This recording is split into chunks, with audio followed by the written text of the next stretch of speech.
Imos dar comezo a este pleno extraordinario que ten un único punto de orden do día, que é a aprobación da conta xeral do ano 2020. É un expediente que é longo, de longa elaboración e longo no prazo, e imos someter ao primeiro punto o ratificación da urxencia para remitila antes do 17 do 10 ao Consello e ao Tribunal de Contas para a súa fiscalización. Entón, o primeiro sería ratificar a urxencia. Votos a favor da urxencia, por unanimidade, e o segundo punto si sería a aprobación xa ou, de ser o caso, remisión da conta xeral 2020. Como dicía antes, un expediente longo que se iniciou co informe deste documento o 11 de agosto de 2022, para un mes despois, 14 do 9, celebrar a Comisión Especial de Contas para o ditame da conta, o 16 do 9, publicación no BOP, o 7 do 10, remate do período de exposición pública sen alegacións, e este pleno onde se trae esta proposta de aprobación da conta xeral, remisión ao Consello de Contas e que siga os seus trámites tanto no Consello como no Tribunal de Contas. Vai ter a palabra para explicar mínimamente este proceso o concelleiro de Facenda e lle toca a súa exposición. Vale, pois moitas gracias. Bueno, estamos efectivamente no paso último do proceso de aprobación da conta xeral para que esta pase ao Consello Consultivo e para a súa fiscalización. A ver, nos certamente o que aprobamos son os documentos, aprobamos que estes documentos estén elaborados de xeito adecuado, que se cumpran os prazos e o que facemos é dispoñer estes documentos para que sexan fiscalizados tanto pola Administración como tamén de ser o caso polos cidadáns, polo resto dos veciños, etc. Inda neste contexto, eu creo que é bo, polo menos dende o grupo de goberno, digamos, a presentación da conta conleva por parte dos servizos de intervención, conlevan tanto un diagnóstico da situación do Concello como unha proposta de medidas, non? E eu creo que é bo, pois traelas aquí á Corporación para que sexan obxecto de consideración, en primeiro lugar, do grupo de goberno, que é a quen lle corresponde executar, digamos, estas medidas, e, por outra parte, para coñecemento tamén da Corporación, non? Estas medidas están contidas sobre todo no que é o informe de liquidación, e no informe de liquidación previo a este diagnóstico faise un análise do que se chama as magnitudes orzamentarias, non? E cal é a evolución desas magnitudes orzamentarias ao longo deste período, non? Ver se esas magnitudes orzamentarias son positivas ou non son positivas e cal é a súa evolución, non só se son positivas, senón cal é a súa evolución. E eu creo que é bo, polo menos decir, non con un pormenor aí super, porque tédelo no documento, pero destacar que as magnitudes orzamentarias, e por magnitudes orzamentarias entendemos, a ver, que o temos aquí, por grandes magnitudes orzamentarias entendemos o que é, por unha parte, o resultado orzamentario, é dicir, se o resultado orzamentario é positivo ou é negativo, é dicir, se feito o resultado de ingresos e de gastos, se o resultado final é positivo, que é o que debe ser, non? Que sexa positivo, é dicir, que hai un maior cuantía de ingresos que de gastos. Este resultado orzamentario no noso caso é positivo e, ademais de ser positivo, é incrementase en relación ao ano pasado. Hai un incremento non enorme, pero si hai un incremento. E, por outra parte, o resultado pois tamén é importante, máis de 1 millón de euros, non? Eso por unha parte. Despois hai outra magnitude, que é unha magnitude importante a hora de ver como é, digamos, a capacidade de aforro para poder facer inversións, para poder facer mesmo ir a débeda se fora necesario, e esa magnitude é o aforro neto. O aforro neto tamén é positivo, nunha cantidade sensible, importante, de máis de 600.000 euros, pero, bueno, esta cantidade, sendo positiva, é menos positiva que o ano pasado. Entón, dende o propio informe, chámase a atención a respecto de que estemos pendentes desta magnitude, que sendo positiva nunha cantidade importante, pois debemos intentar incrementala, ou, como di no informe, que a evolución sexa sempre hacia incrementar e non hacia disminuir. Outra magnitude, o que é o aforro neto, o resultado dese aforro neto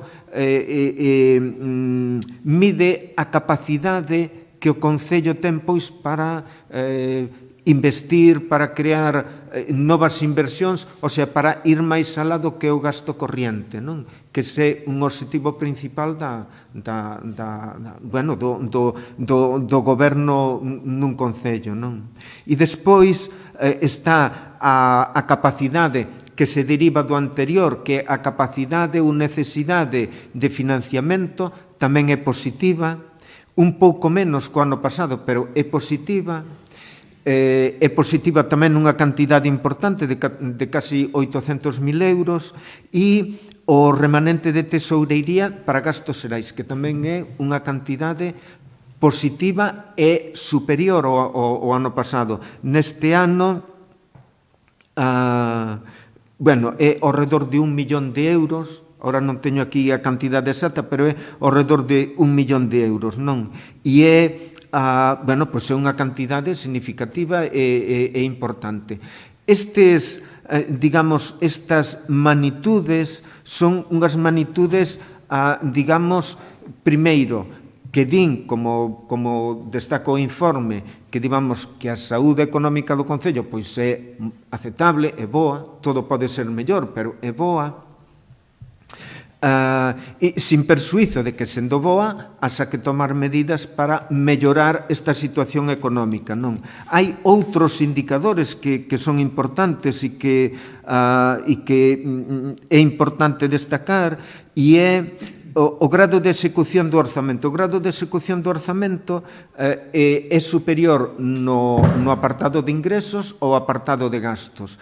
No apartado de ingresos é do 74%, no apartado de ingresos do 71%. Que haxa máis execución nos ingresos que nos gastos, xa nos adiantan que a xestión municipal que vai levar polo menos aforro, é dicir, ingresouse máis do que se gastou, non? Entón, vai haber un aforro, xa adianta o que é a posibilidade de aforro. E no que ten que ver cos ingresos corrientes, é importante destacar que o que son, no que ten que ver cos ingresos, aqueles ingresos que son estruturais, que son todo que depende dos impostos, tasas, prezos públicos, a súa execución mellorouse. O cal é importante porque é unha garantía de que eses ingresos que son os que sosteñen a actividade municipal, eses ingresos mantéñense, e ademais a súa xestión de cobro é positiva, é boa, porque unha cousa pode ser a previsión que tes de cobro, pero despois resulta que desa previsión de cobro executa só o 70%, Co cal, prevés moito, prevés ingresar moito, pero despois na realidade non o ingresas. No caso noso, no ano 2021, que é o que se refire a conta xeral, esta execución foi do 97%, un nivel bo, un nivel, que dá tamén ao Concello unha fiabilidade duns ingresos que son fixos e estruturais. Despois, a súa execución é menor, claro, naqueles ingresos que dependen de subvencións, ou que dependen de financiamento exterior que non é do propio Concello. Aí, efectivamente, pois estamos un pouco en función da execución ou non desas subvencións. Entón, o grado de execución do orzamento é aceptable, non digamos que moi positivo, é aceptable. No apartado de gastos, o nivel de execución de gastos o que máis afectado está, o que máis dificultade conleva a súa plasmación en indicador é o apartado de investimentos, pero xa o propio informe aclara que a execución de investimentos, claro, moitas veces non respeta a anualidade, porque desde que aproba o seu investimento hasta que se licita e hasta que se executa, efectivamente aí pode cabalgar un ano. Co cal, a anualidade non reflite exactamente a execución deses investimentos, porque pola súa propia xestión administrativa, non? Pode un investimento aprobarse nunha anualidade e executarse na seguinte, co cal, nesa anualidade, na anualidade na que se aprobou non aparece executado. Co cal aparece, claro, pois un nivel de execución, pois, en fin, que pode chamar a atención, pero só indica o propio informe, non? Outro indicador que é importante e que é positivo é o prazo de pago a proveedores, non? Que de xeito moi positivo se resolve ese prazo de 30 días. O índice que nos dá na liquidación é de 13,8 días, non? 30 días, que é o que nos pon a legislación, eso cúmplese de xeito moi solvente, non? E despois hai uns indicadores que, si ben non son preceptivos, porque nestes anos, desde que foi o da pandemia, suspendéronse o que é o que son as obrigas, unhas obrigas fiscais que o Estado tiña aos concellos, en concreto a Lei de Estabilidade e a Lei a regla de gasto, non? Entón, estes indicadores, regla de gasto e a regla de estabilidade, este indicador non supón, o sea, non é obrigado cumplilo, pero si é obrigado dar conta dela, dar información. E ainda así, non sendo obrigado cumplilo, o Concello cumple tanto a regla de estabilidade como a regla de gasto. O sea, que cumplimos todos os indicadores, que de alguna maneira avalían o que é a xestión económica. E outro indicador que tamén é importante, porque un pouco na xestión pesa moito e ese peso a veces condiciona decisións, de investimento económico, é o que se chama a conta 143, non sei se estou dicindo ben, pero é 143, non?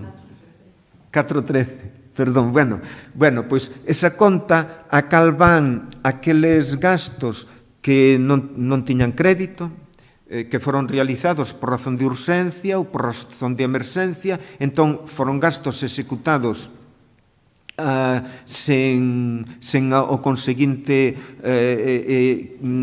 consignación de crédito, acadaron no ano 1921 un nivel moi satisfactorio, porque se pasou no ano 20 de casi 900.000 euros que había de gasto que iba a esta conta a 90.000 euros. Co cal hai, o informe de intervención tamén o destaca, non? Que desde o propio goberno e con intervención se impulsaron medidas de disciplina e esas medidas, pois, efectivamente dan ese resultado, o cal tamén significou que o remanente de tesourería que tuvemos este ano pois se pudera dedicar non a pago de facturas de anos anteriores, sino a atender gastos deste ano, non? De todas maneiras, esta conta que este é un gasto urxente, emerxente e sempre está justificado, pero, o feito de que sexamos capaces de entrar en magnitudes manesables, eso é bo, non? Eso é positivo e é bo. Entón, todas as magnitudes que avalían a conta, a xestión económica do ano, pois todas esas magnitudes son positivas. Eu creo que para o goberno e para a corporación tamén, non? Eu creo que é unha avaliación que é positiva, independentemente de que efectivamente haxa moitísimas cousas que mellorar, de prazos de execución, de prazos de licitación e de mellora aínda de magnitudes, como por exemplo o do aforro neto, non? Pero o feito de que estemos todo en magnitudes positivas tamén leva a ver que hai unha xestión económica que dentro das súas limitacións pois é unha xestión económica responsable, non? Que sempre pode ser, digamos, mellor, pero, pois que entra dentro da responsabilidade. Dios mío. O informe remata con unhas medidas que eu quixera citar, porque me parece importante. Primeiro, da diagnose da situación económica, hai unha serie de medidas que reiteran o que xa expusen, que fala de que foron satisfactorios estes indicadores, entón destácase no que é diagnose. Hai un último punto que eu creo que é positivo, porque e é positivo dicilo, porque é unha consecuencia desta xestión, non? E polo feito desta mellora xeral da economía e, polo tanto, tamén desta mellora que afecta a un indicador que é o prazo medio de pagamento, con isto, o que é o plan de axuste que había que contemplar para a anualidade 2012-2022, ese plan de axuste xa non é necesario. Co cal, o que o Ministerio de Facenda, digamos, unha vez confirmados estes datos, confirma que ese plan de axuste xa non é necesario telo. Nin é necesario telo, nin é necesario prorrogalo. É unha anécdota, é un detalle, pero é unha anécdota que nos di que, que esa xestión económica, pois, en fin, que foi cando menos aceptable. E as propostas, porque iso é o importante, é o que nos, digamos, como goberno e como corporación nos afecta, as propostas coas que remata o informe de intervención di continuar coas medidas establecidas para a execución do gasto baixo o principio de disciplina orzamentaria. Todas as medidas que se aprobaron de execución do gasto, pois mantelas, seguir con elas, seguir realizando o gasto con estas medidas. Despois, algo que xa estaba no informe do ano pasado, evitar acudir a subvencións que sigan achegas municipais moi relevantes. Iso que nos está dicindo? Está nos dicindo de manter unha cautela e unha prudencia, non? Entón, se temos que ir a unha subvención que requira un investimento moi grande do Concello, a ver, se é moi urxente, pois haberá que valoralo. Pero, en principio, o que nos pide o informe de intervención é que ante esas subvencións sexamos cautelosos. Sexamos prudentes e sexamos cautelosos. Destinar parte das subvencións do POS a gasto corriente, porque se detecta que ainda é necesario, pois, financiar e estar, bueno, pois financiar parte do que é o gasto corriente e tamén a priorizar a reducción de endebedamento mediante amortización extraordinarias co fin de reducir, bueno, os xuros dos créditos, non? Entón, na medida na que amorticemos préstamo, pois, evidentemente, os gastos financeiros van ser menores, co cal os gastos, estes gastos estruturais, que son gastos financeiros, tamén van pesar menos no que é o orzamento.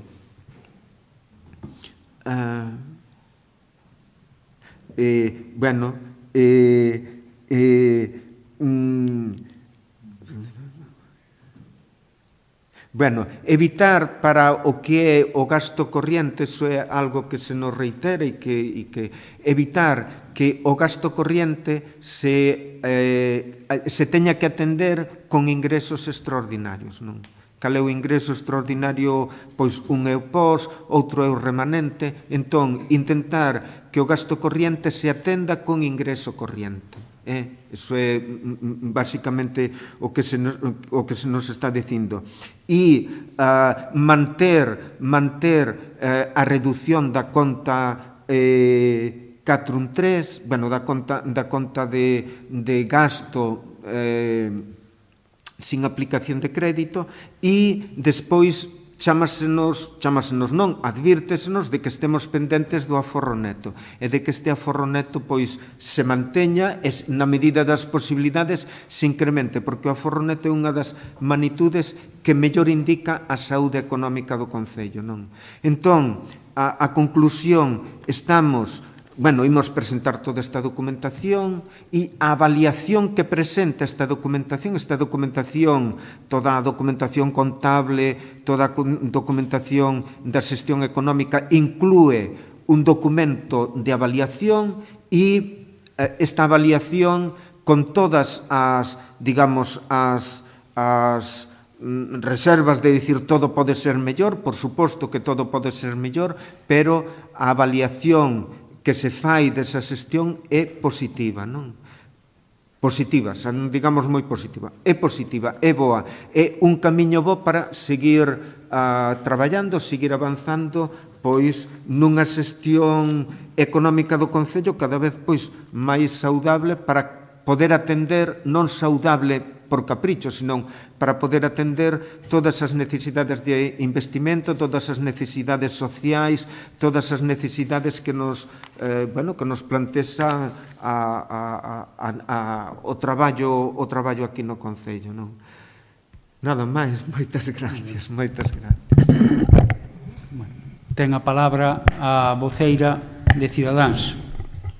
Vistos os informes e tendo o informe favorable de intervención, isto case é un mero trámite. O meu voto vai a ser a favor.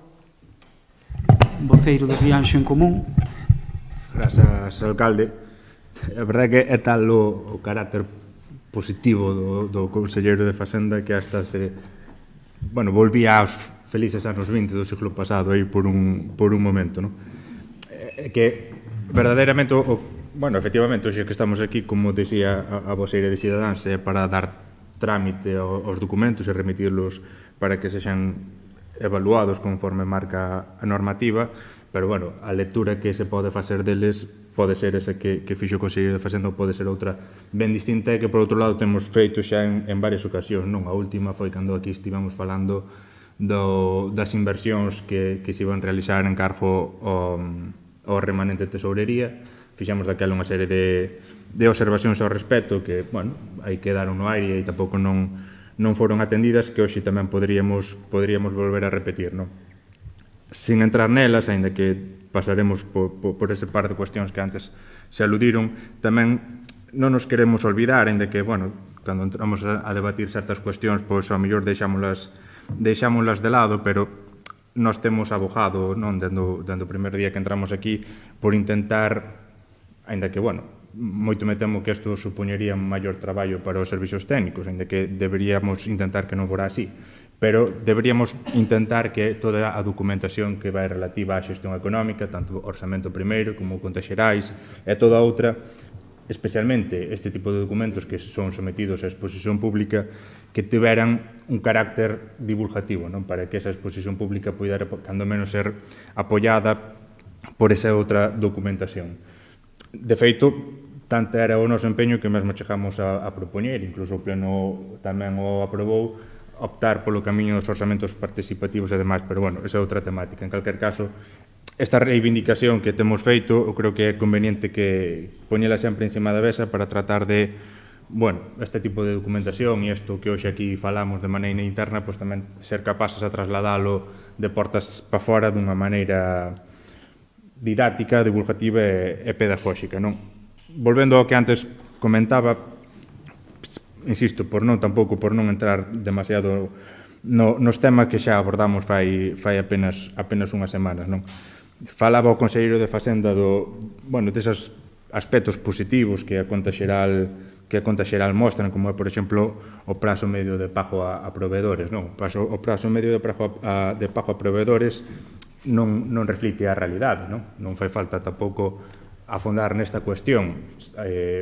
Basta dicir un exemplo, falo de memoria, creo que o último trimestre do ano pasado o prazo estaba en 12 días, e fai apenas unhas semanas aquí aprobamos pagar facturas pendentes do 2021. Entón, bueno, efectivamente, o período medio de pago, unha vez que esas facturas son reconocidas, é o que marca a lei, pero hai un problema con esas facturas que quedan atrasadas de exercicios anteriores por non dispoñer do crédito e por non dispoñer das partidas orzamentarias que deberían estar prefixadas, non? E, por outro lado, outro aspecto positivo que o Consello de Facenda destaca é a porcentaxe de execución do orzamento, que está no 71%.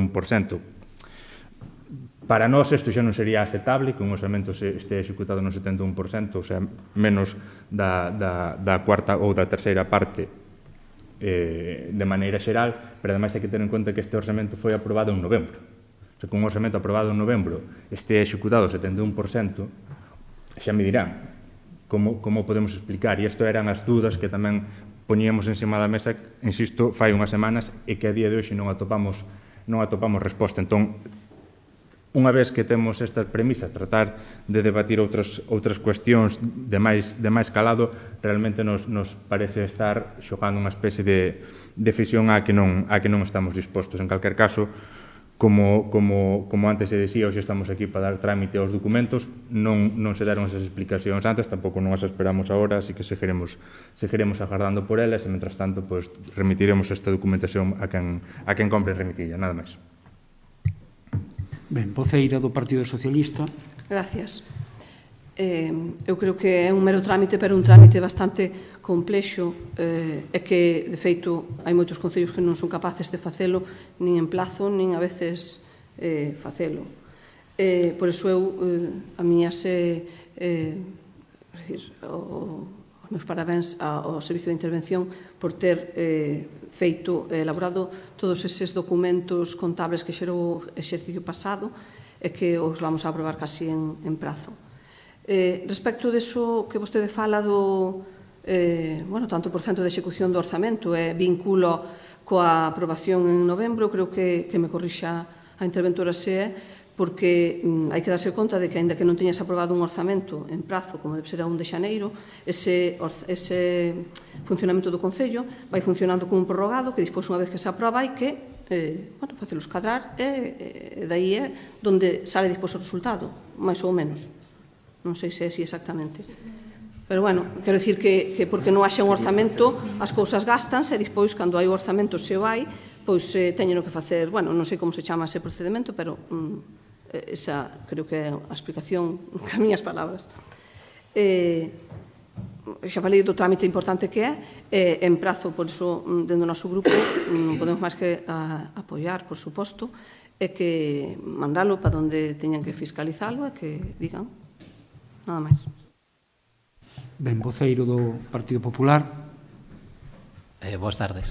Bueno, nos vemos que é un documento, como ben todos hemos visto, un documento moi laborioso, que moi elaborado tamén, no cual o que queremos resaltar é que das medidas que de alguna maneira se habían comentado en outras sesións, en outras comisións relacionadas co plan de axuste ao que nos íbamos a ver abocados, pois vemos que esas medidas que han funcionado, que verdadeiramente hai un control de gasto, que mellora o aforro neto, que temos un remanente que se aproxima a 1 millón de euros. Pódense facer unha lectura de certos capítulos dun xeito ou doutro, pero os números están aí. E que o gasto, que queda moi claro tamén de que o gasto corriente, bueno, que se sigue incidindo nel, que hai que seguir acometendo cos ingresos que entran e tal. A nosa lectura neste sentido, a ver, que se pode mellorar? Pois sí, podense mellorar moitas cousas. Nos seguimos dicindo o mesmo que dixemos na comisión previa a este pleno extraordinario, que de alguna maneira hai capítulos que, dentro do noso punto de vista, se poderían xestionar de outra maneira. Preocupanos o tema de seguir destiñando os cartos do POS para financiamento, pero, bueno, o noso sentir vai a ser o que xa nos pronunciamos na comisión, que vai a ser o sentir do voto en positivo, sea favorable, e nada máis. Gracias. Quere facer algunha precisión o concelleiro? Sí, bueno, unha precisión, unha xa fixo Carmen, non estamos aprobando as contas do orzamento aprobado, senón estamos aprobando as contas do ano 2021.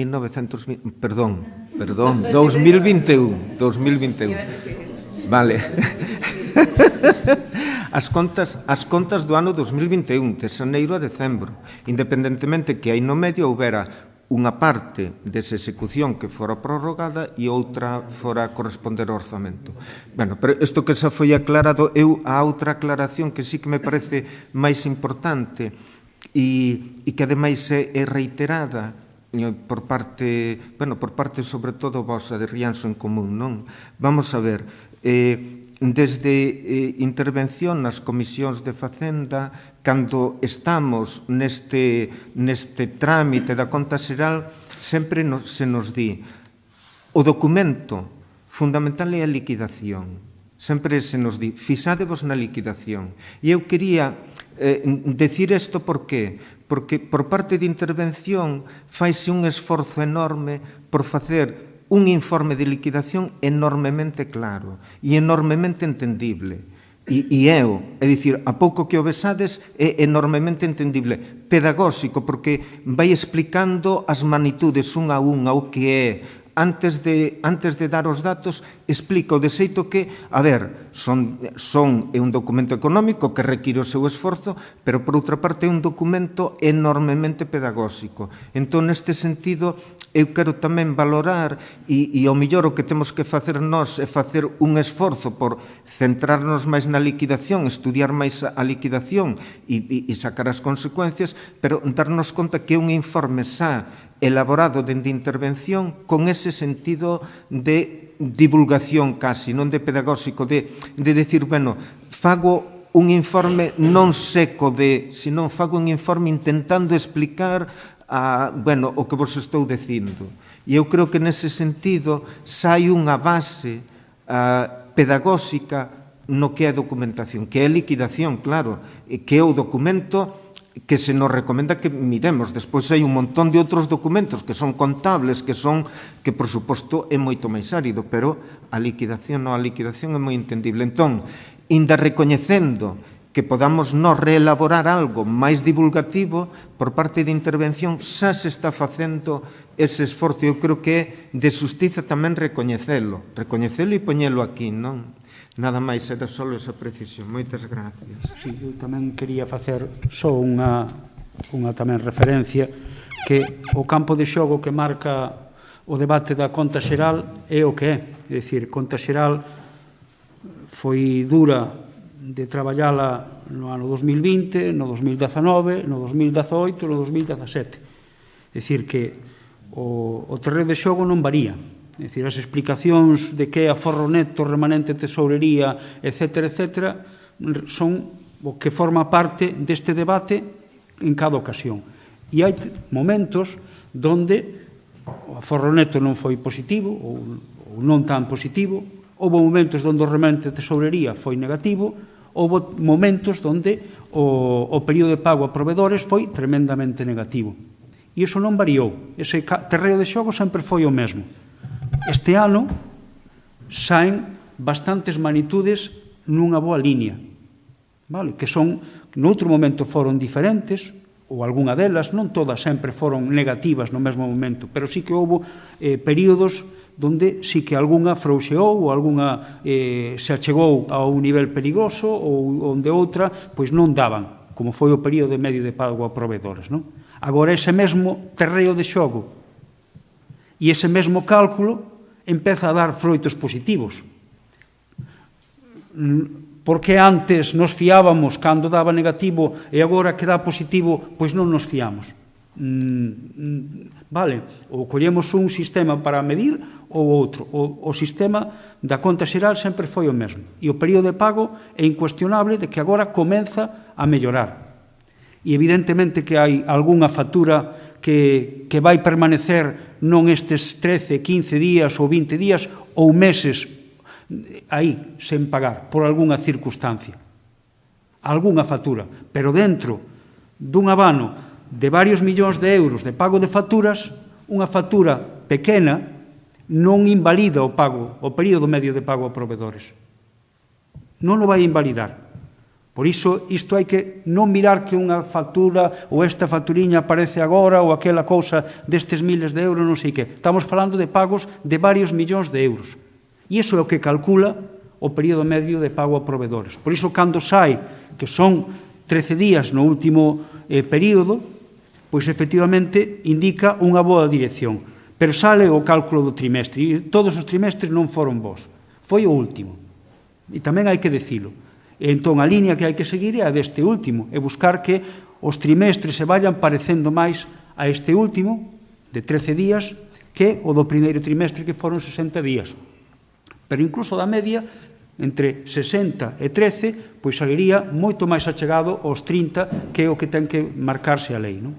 Entón, o terreo de xogo está marcado e, polo tanto, cando veñamos, pois temos que analizalo co que hai. Efectivamente, sai unha conta xeral por primeira vez con todas as magnitudes, non a primeira vez, que xa anterior pois tamén daba, pero sí que había varias chamadas a corrección, sobre todo a que ten que ver co período medio de pago a provedores e algunha outra que indicaba iso.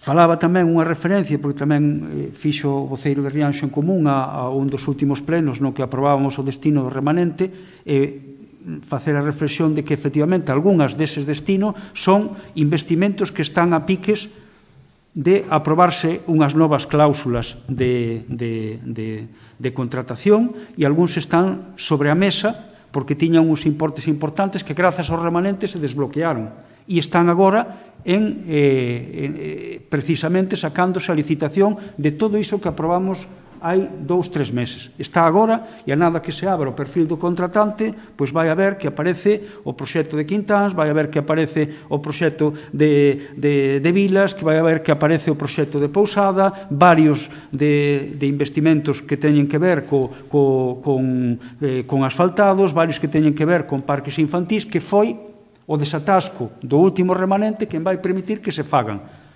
E unha cousa que mencionaba o voceiro, que era o da regla de gasto. A regla de gasto está suspendida, entón, o suspender esa regla de gasto permite que algúns destes investimentos poidan saltar dun ano a outro ou polo menos levar con máis calma estas actuacións. E que aínda non saliran licitados agora non quere dicir que non se vayan facer, sino que van quedar a cabalo de varios xogos orzamentarios, pero van a aparecer. E grazas a telos aprobados co remanente positivo que saíu do ano anterior. Entón, que haxa un remanente de tesourería para gastos xerais importante, podemos concordar ou parcialmente con algunha das das resolucións que aparecían referente ao uso do remanente de tesourería para pagar máis cousas extraordinarias que gasto xeral, que serían correctos, pero tamén implicarían pois tamén igual unha presión fiscal tamén superior para que houvese máis ingreso, non? E tamén, pois esas son cousas que en anos de pandemia, que como son os anteriores, e aínda o era o 2021, ou anos tamén de certa crise como se está dando agora, pois seguramente non sexa prudente e haberá que seguir recurrindo ao remanente de tesourería para financiar unha parte do gasto xeral, porque senón implicaría outras cousas. E nos vamos a enfrentar a retos moi importantes no que ten que ver tamén coa xestión corriente. Anticipo, tema dunha nova depuradora que vai entrar nas mans do Concello agora en decembro, cuns custes, cun tanque de tormentas que ten un custe tamén importante. Efectivamente, ten os seus beneficios, que é a eliminación da contaminación ao mínimo en períodos de chuvia, que antes era unha gran preocupación, pero tamén conleva un importante aumento do tema económico da súa xestión, polos custes tamén da propia enerxía eléctrica que están disparados, non? E, efectivamente, intentaremos ir no que é as subvencións as máis interesantes, pero sen renunciar a propostas que son de calado e anticipo. Aí, por exemplo, non vamos renunciar a ir a do IDAE, que implica tamén outro 1 millón de euros de cambio de luminarias, porque son cambios que tamén conlevan un futuro aforro e unha xestión diferente no que é o tratamento da iluminación da nosa localidade e que son importantes e que haberá que apostar por iso. Ou o financiamento da biblioteca, da reforma da biblioteca, que todos, ademais, estou seguro que compartimos e que tamén implica unha subvención tremendamente importante e que vai implicar tamén un diñeiro do propio Concello. Ou, que saleu no último pleno, a xestión do centro de día. Tamén se surxe esa subvención por parte da Xunta para financiar as obras no centro de día de Rianxiño. Conlevan tamén unha corresponsabilidade por parte do Concello que vai ser importante, pero que asumimos porque entendemos que é o noso traballo. Entón, quería un pouco deixar claro isto e algunhas puntualizacións e tamén anticipos do que pode vir, porque efectivamente estamos de acordo en intentar subvencións que vayan ao 100%, subvencións non ir a coller todo o que saia, senón que ser prudentes, pero tamén vai haber momentos onde o Pleno tamén se vai ter que pronunciar por subvencións importantes e de calado. Acabo de mencionar a do IDAE para cambiar o que falta de luminarias, que vai ser unha cantidad importante. Falo do tema da biblioteca, que conleva tamén unha parte importante de subvención do Concello, e falo tamén duns gastos incrementados que van vir da man, por exemplo, e anticipo da asunción da depuradora. O escenario sería moito peor, porque se deixamos nas mans da Xunta, seguramente a factura sería moitísimo máis potente cando a poñan nas nosas mans. Entón, tamén falo un pouco desde esa prudencia, pero nun escenario que está por vir e que vamos ter que decidir aquí no Pleno. Ben, dito isto, vamos pasar á votación. Votos en contra, abstencións, votos a favor da presentación da proposta. Quedaría aprobada a conta xeral por unanimidade.